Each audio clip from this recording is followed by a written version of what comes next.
Tomas Reeves had exactly 3 rules for surviving as a junior engineer on a deep space research vessel. Don't question the senior staff, don't touch anything without permission, and absolutely, positively don't panic when things go wrong. He was currently breaking the 3rd rule. Come on, he muttered, his fingers dancing across the navigation console of the distant Echo. The screen flickered with angry red warnings, each one more dire than the last. System failure. Drift trajectory critical. Power cascade imminent. Behind him, Dr. Yuki Tamura, the expedition leader, gripped the edge of her workstation. Tomas, tell me you're fixing it. I'm trying. His voice cracked. 26 years old, 2 months out of the academy, and he was watching their ship die in the middle of nowhere. The Veil Nebula stretched outside their viewports like purple poison, beautiful and deadly, its exotic particles playing havoc with every system aboard. The ship lurched. Gravity compensators whined and failed. Tomas's stomach dropped as he floated free, his safety harness the only thing keeping him at his station. Backup power. Yuki shouted, her silver hair streaming around her face. Tomas, the backup. His hands flew across unfamiliar panels. The emergency systems were older than the ship itself, cobbled together from a dozen different era vessels. His fingers found a dusty switch labeled in faded text he barely recognized. Without thinking, he flipped it. Deep in the distant Echo's belly, something ancient stirred to life. The lights stabilized. Gravity returned with a thump that sent Tomas crashing back into his chair. He gasped with relief, until he noticed the new warning on his screen. Military distress beacon, active. Signal type, code black, no survivors expected. Authorization, Colonial Defense Protocol 2187. The blood drained from his face. Oh no. Oh no, no. Yuki pushed herself to his station, reading over his shoulder. She went perfectly still. When she spoke, her voice was barely a whisper. Tomas, what did you just activate? I don't know. I just hit the backup switch. He frantically typed commands, trying to shut it down. Nothing responded. The beacon had full control now, broadcasting on frequencies he didn't even recognize. Dr. Henrik Voss, their historian, drifted over from his station near the back. Let me see. His weathered face went pale as he read the display. Mother of Earth. That's a frontier war beacon. A what? Tomas asked. From the colonial expansion, Henrik breathed. 200 years ago. Code Black meant a colony was under genocide-level attack. It's an automatic authorization for. He trailed off. For what? Yuki demanded. Henrik met her eyes. Total war. Maximum force. Scorched earth protocols.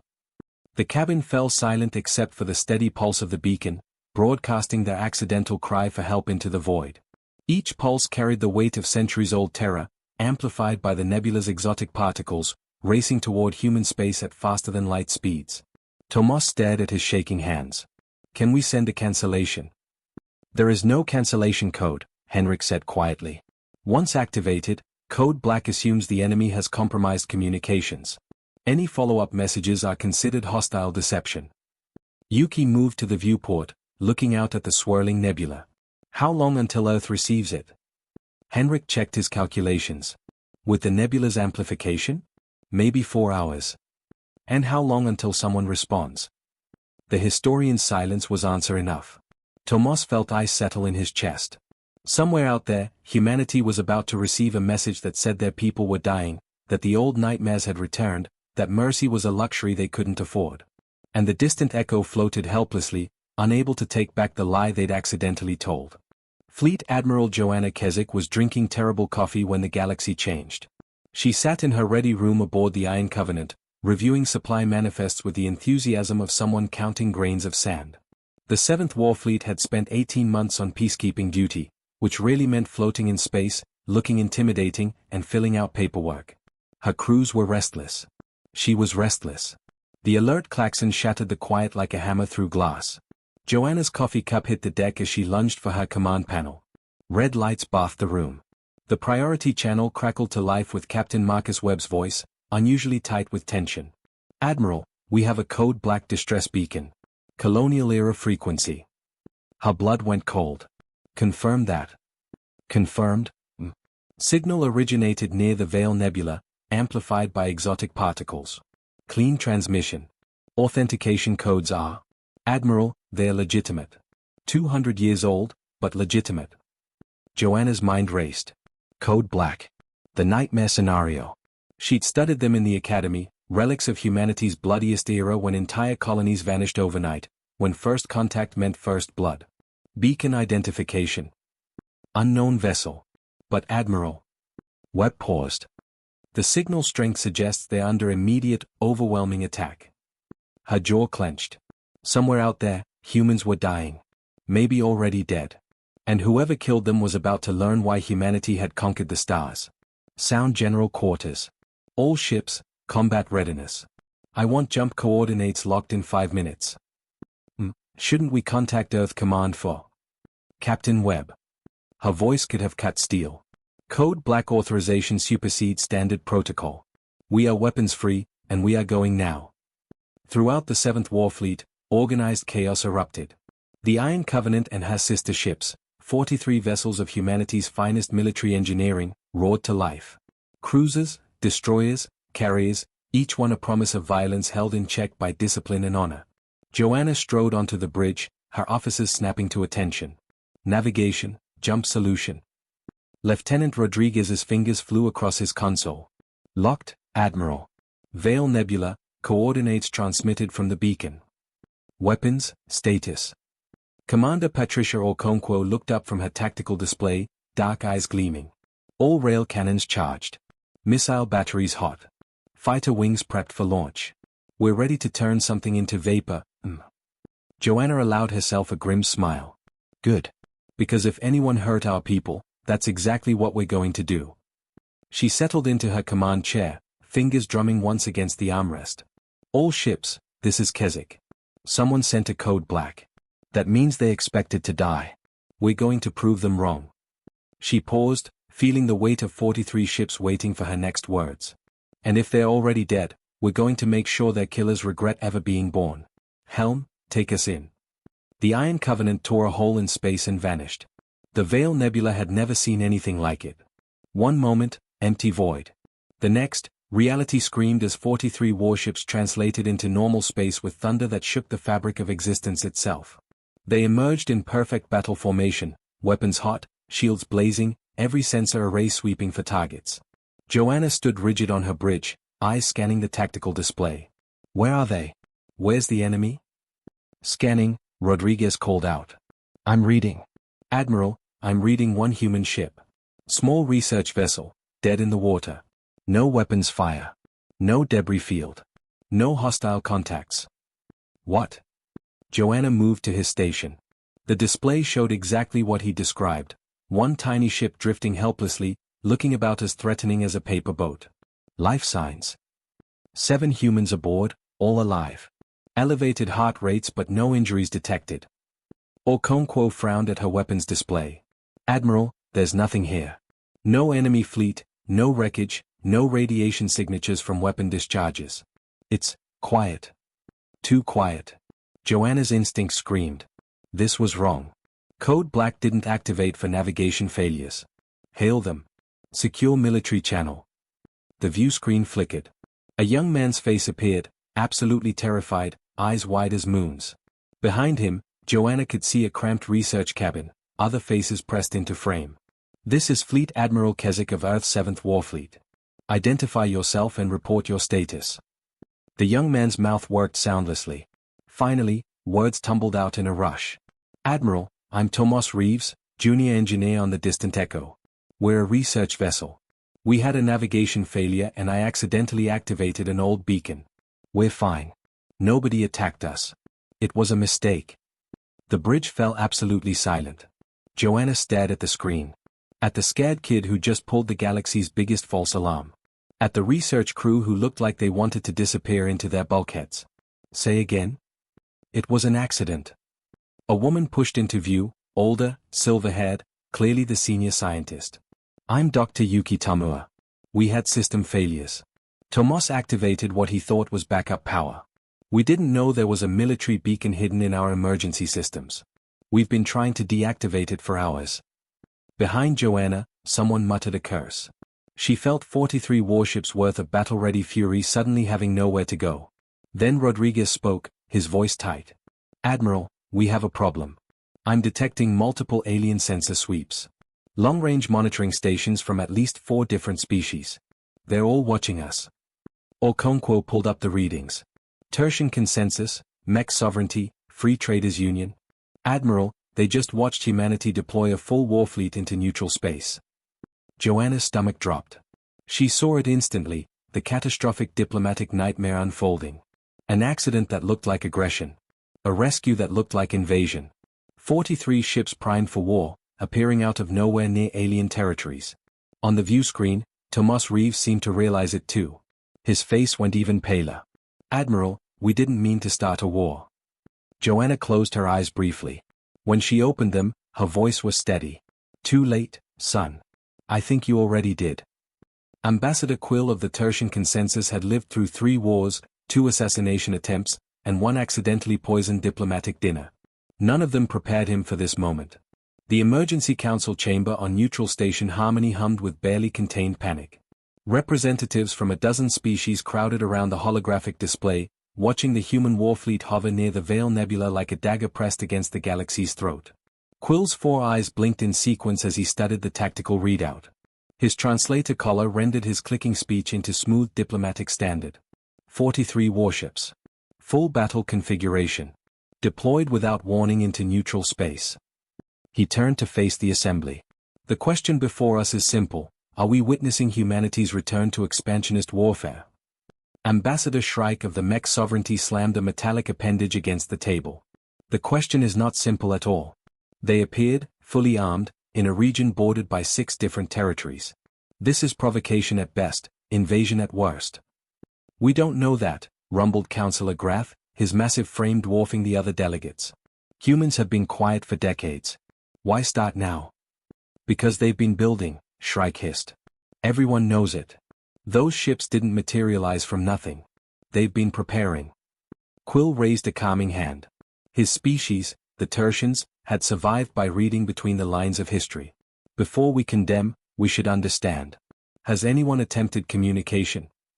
They're not responding to standard diplomatic channels, reported the Free Traders representative, a nervous creature named Pip who kept wringing his small hands. The human fleet is in lockdown mode. They're scanning everything, weapons still hot. The holodisplay flickered, showing new data.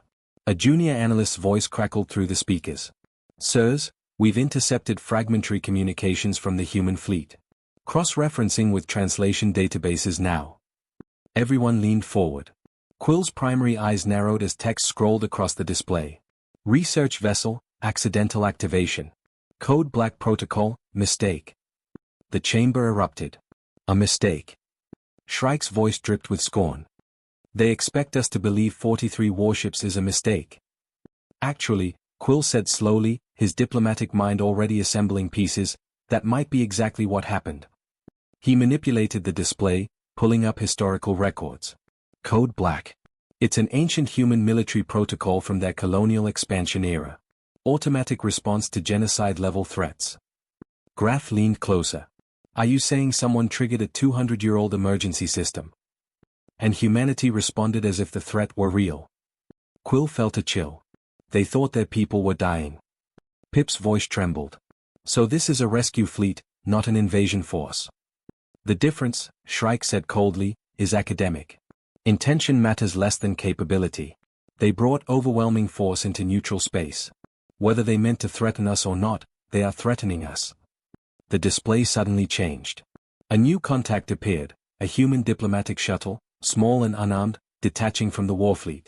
They're sending an envoy, Quill observed. That's encouraging. Or it's a distraction while they position for attack, Shrike countered. Quill made a decision. I will meet with them. Alone. The chamber exploded with objections. Graff's deep voice rose above the chaos. Quill, you'd be putting yourself at tremendous risk. Which is precisely why I must do it. Quill stood, smoothing his diplomatic robes. Someone must extend trust before we can expect to receive it. Besides, he added with a slight tilt of his head that passed for a smile among his people, if they wanted us dead, would already be debris. The docking bay of Harmony Station felt cavernous as Quill waited, flanked by 2 security officers he'd ordered to remain silent. The human shuttle sealed its connection with a hiss of equalizing pressure. The airlock opened. Fleet Admiral Joanna Keswick stepped through, and Quill immediately understood why humanity had conquered so much space.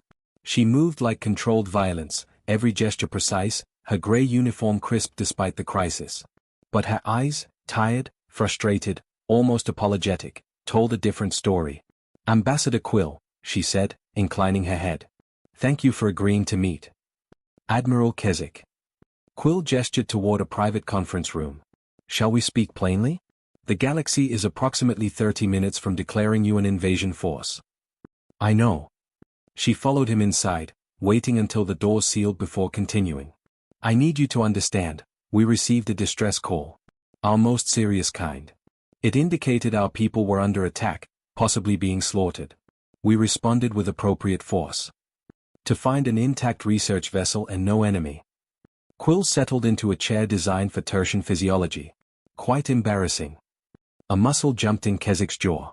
"Ambassador, if your people sent that kind of distress signal, what would your response be?" Quill considered. Honestly, Tertian fleets would respond similarly. Perhaps not as quickly, and certainly not with as much firepower. He paused. But then, Tertians have not experienced humanity's particular history. Keswick's eyes sharpened. "What do you know about our history?" "Enough to know why you still maintain Code Black protocols." Quill brought up a holographic display, showing historical records. The Frontier Wars. 4 to 7 colonies destroyed before you even knew you had enemies. Millions dead. Your species learned a terrible lesson: help must arrive overwhelming and immediate, or it arrives too late.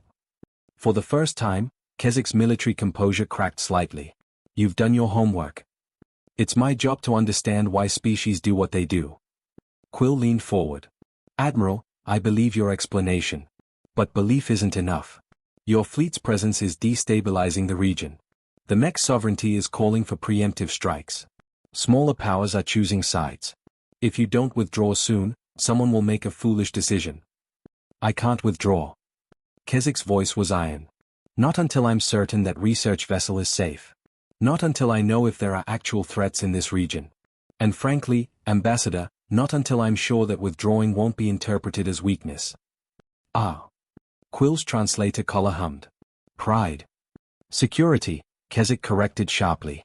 "The moment humanity looks vulnerable, someone will test us. You know it. I know it. That's how this galaxy works." She wasn't wrong. Quill had seen it happen countless times: show weakness, invite aggression. "Then we have a problem," Quill said. "Because your continued presence also invites aggression, just from different sources." They sat in silence, two experienced diplomats recognizing an impossible situation. Finally, Quill spoke. "What if there were a third option? Not withdrawal, not occupation, but demonstration." "Explain." "You responded to what you believed was an attack on civilians. You arrived in overwhelming force. You eliminated zero threats because zero threats existed." Quill's eyes glittered. "What if, instead of looking like aggressors, you looked like exactly what you are, protectors who overreacted to bad information?" Keswick frowned. "How does that help?" "Public joint investigation. My government and yours, examining how this incident occurred. We bring in the research crew, interview them openly, trace the beacon's history. We turn this from humanity invades neutral space into ancient safety system causes diplomatic incident." Quill spread his hands. "We make it boring." "Boring. Boring prevents wars, Admiral. Drama starts them." Keswick was quiet for a long moment. "You'd vouch for us? Stake your credibility on our good faith." "I'd stake my credibility on the evidence." Quill met her gaze. "Which I believe supports your account. But Admiral, you must give me something in return." "Name it." "Your Warfleet powers down weapons. Not a retreat, but a de-escalation. You protect your research vessel, certainly. But you stop looking like you're preparing to burn down the neighborhood." He could see her calculating, weighing risks, considering angles. Finally, she nodded. "I'll need to contact Earth Command, but yes. On one condition." "Which is?" "Your government makes it clear to everyone watching that false distress signals, accidental or otherwise, will still trigger this kind of response. I won't have anyone thinking they can call for help without us coming." Quill felt a surge of respect for this human. Even in de-escalation, she was establishing boundaries.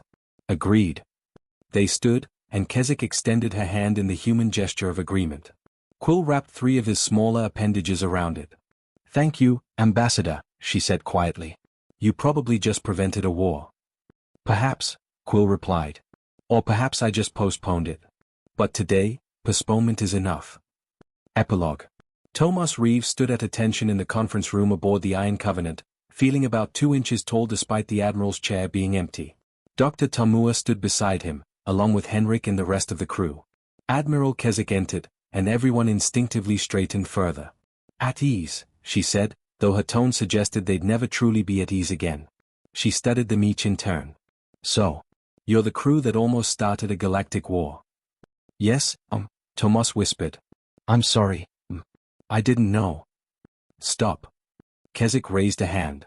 "You didn't know because someone, generations ago, decided to hide military hardware in civilian ships without proper documentation. You activated emergency protocols exactly as designed. The mistake wasn't yours." Tomas blinked. "Oh." "That said," Keswick continued, her voice sharpening, "you will all undergo proper emergency systems training before returning to deep space. And someone is going to inventory every ship in the civilian fleet to make sure there aren't any more surprises waiting to embarrass us." Yuki spoke up. "Admiral, our research data from the nebula is going to make you all very famous, Dr. Tamua. Congratulations. The entire galaxy now knows your names." Keswick's expression softened slightly. "You've been through hell. You're getting a military escort back to Earth, full honors, and probably more interviews than you ever wanted." She moved to the viewport, looking out at the fleet now standing down from combat readiness. "You should also know that because of your accident, we've re-established a permanent fleet presence in this region. Ambassador Quill convinced his government to support a joint security initiative. Turns out everyone was getting nervous about piracy and territorial disputes, they just needed someone to make the first move." Henrik chuckled softly. "So we accidentally solved a problem nobody was addressing." "Accidentally," Keswick agreed. "Seems to be your specialty." She turned back to them. "One more thing. That beacon you activated? It did exactly what it was designed to do. It brought help when help might have been needed. For 200 years, our ancestors feared dying alone in the dark, forgotten." She straightened, military bearing returning. "You proved that fear is groundless. When someone calls, humanity answers. Remember that." Tomas felt something shift in his chest. The terror and guilt of the past hours remained, but beneath it, something else, pride. "Yes, As they filed out, Keswick called after them. "Mr. Reeves?" He turned. "Oh. Next time you hit an emergency switch, maybe read the label first." Despite everything, Tomas smiled. "Yes? Definitely." The door closed behind them, leaving Admiral Keswick alone with the stars and 43 warships that had come, ready for war, and found peace instead. Sometimes, she reflected, the galaxy got lucky. But luck wasn't strategy. Luck wasn't readiness. And the 7th Warfleet would remain exactly where it was, watching, waiting, ready. Because next time, the call might be real,